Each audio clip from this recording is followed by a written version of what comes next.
Chapter 8. Concerning those who have obtained a principality by wickedness. Although a prince may rise from a private station in two ways, neither of which can be entirely attributed to fortune or genius, yet it is manifest to me that I must not be silent on them, although one could be more copiously treated when I discuss republics. These methods are when, either by some wicked or nefarious ways, one ascends to the principality, or when, by the favour of his fellow citizens, a private person becomes the prince of his country. And speaking of the first method, it will be illustrated by two examples, one ancient, the other modern, and without entering further into the subject, I consider these two examples will suffice those who may be compelled to follow them. Agathocles the Sicilian became king of Syracuse, not only from a private, but from a low and abject position. This man, the son of a potter, through all the changes in his fortunes, always led an infamous life. Nevertheless, he accompanied his infamies with so much ability of mind and body that, having devoted himself to the military profession, he rose through its ranks to be praetor of Syracuse. Being established in that position, and having deliberately resolved to make himself prince, and to seize by violence, without obligation to others, that which had been conceded to him by assent, he came to an understanding for this purpose with Hamilcar the Carthaginian, who with his army was fighting in Sicily. One morning he assembled the people and the Senate of Syracuse, as if he had to discuss with them things relating to the Republic, and at a given signal the soldiers killed all the senators and the richest of the people. These dead, he seized and held the princedom of that city without any civil commotion, and although he was twice routed by the Carthaginians and ultimately besieged, yet not only was he able to defend his city, but leaving part of his men for its defence, with the others he attacked Africa, and in a short time raised the siege of Syracuse. The Carthaginians, reduced to extreme necessity, were compelled to come to terms with Agathocles, and, leaving Sicily to him, had to be content with the possession of Africa. Therefore, he who considers the actions and the genius of this man will see nothing or little which can be attributed to fortune, inasmuch as he attained preeminence, as is shown above, not by the favour of anyone, but step by step in the military profession, which steps were gained with 1,000 troubles and perils, and were afterwards boldly held by him with many hazardous dangers. Yet it cannot be called talent to slay fellow citizens, to deceive friends, to be without faith, without mercy, without religion. Such methods may gain empire, but not glory. Still, if the courage of Agathocles in entering into and extricating himself from dangers be considered, together with his greatness of mind in enduring and overcoming hardships, it cannot be seen why he should be esteemed less than the most notable captain. Nevertheless, his barbarous cruelty and inhumanity, with infinite wickedness, do not permit him to be celebrated among the most excellent men. What he achieved cannot be attributed either to fortune or genius. In our times, during the rule of Alexander VI, Oliverotto da Fermo, having been left an orphan many years before, was brought up by his maternal uncle Giovanni Fogliani, and in the early days of his youth sent to fight under Pagolo Vitelli, that, being trained under his discipline, he might attain some high position in the military profession.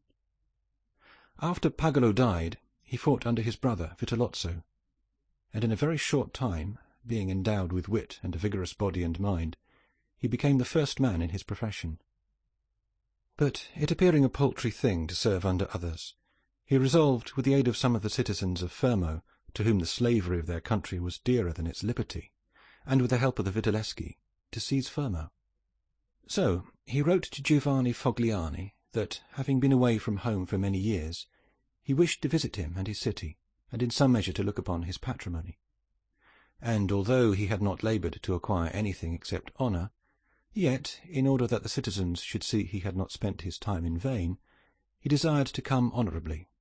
so would be accompanied by 100 horsemen, his friends and retainers.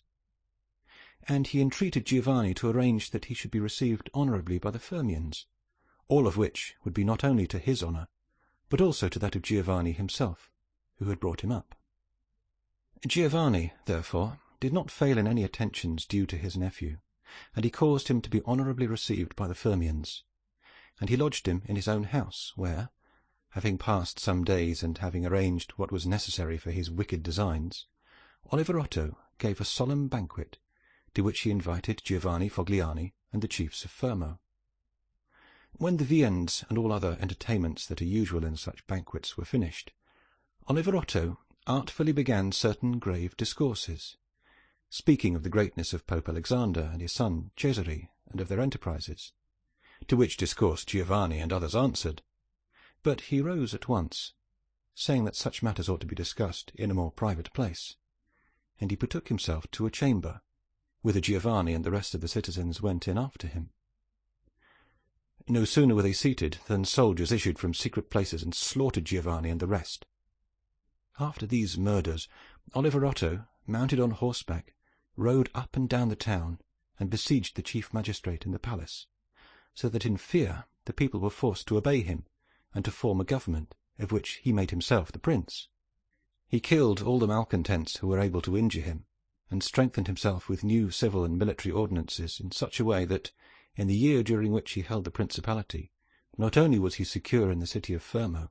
but he had become formidable to all his neighbours. And his destruction would have been as difficult as that of Agathocles, if he had not allowed himself to be overreached by Cesare Borgia, who took him with the Orsini and Vitelli at Sinigalia, as was stated above. Thus, 1 year after he committed this patricide, he was strangled, together with Vitellozzo, whom he had made his leader in valour and wickedness. Some may wonder how it can happen that Agathocles and his like, after infinite treacheries and cruelties, should live for long secure in his country,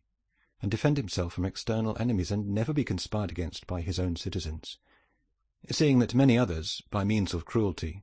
have never been able, even in peaceful times, to hold the state, still less in the doubtful times of war.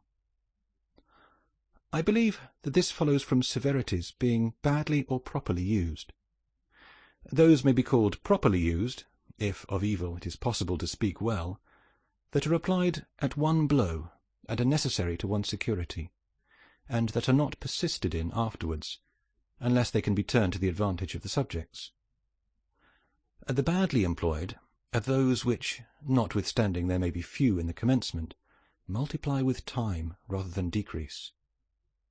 Those who practise the first system are able, by aid of God or man, to mitigate in some degree their rule, as Agathocles did. It is impossible for those who follow the other to maintain themselves. Hence it is to be remarked that in seizing a state,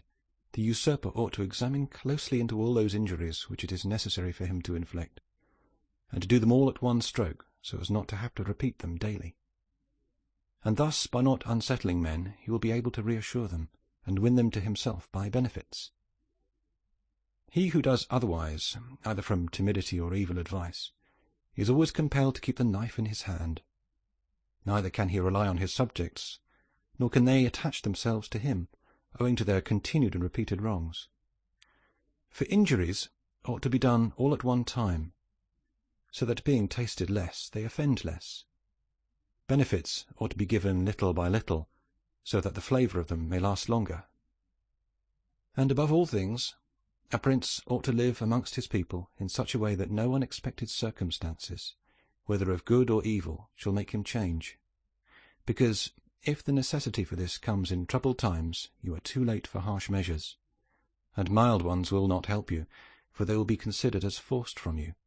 and no one will be under any obligation to you for them.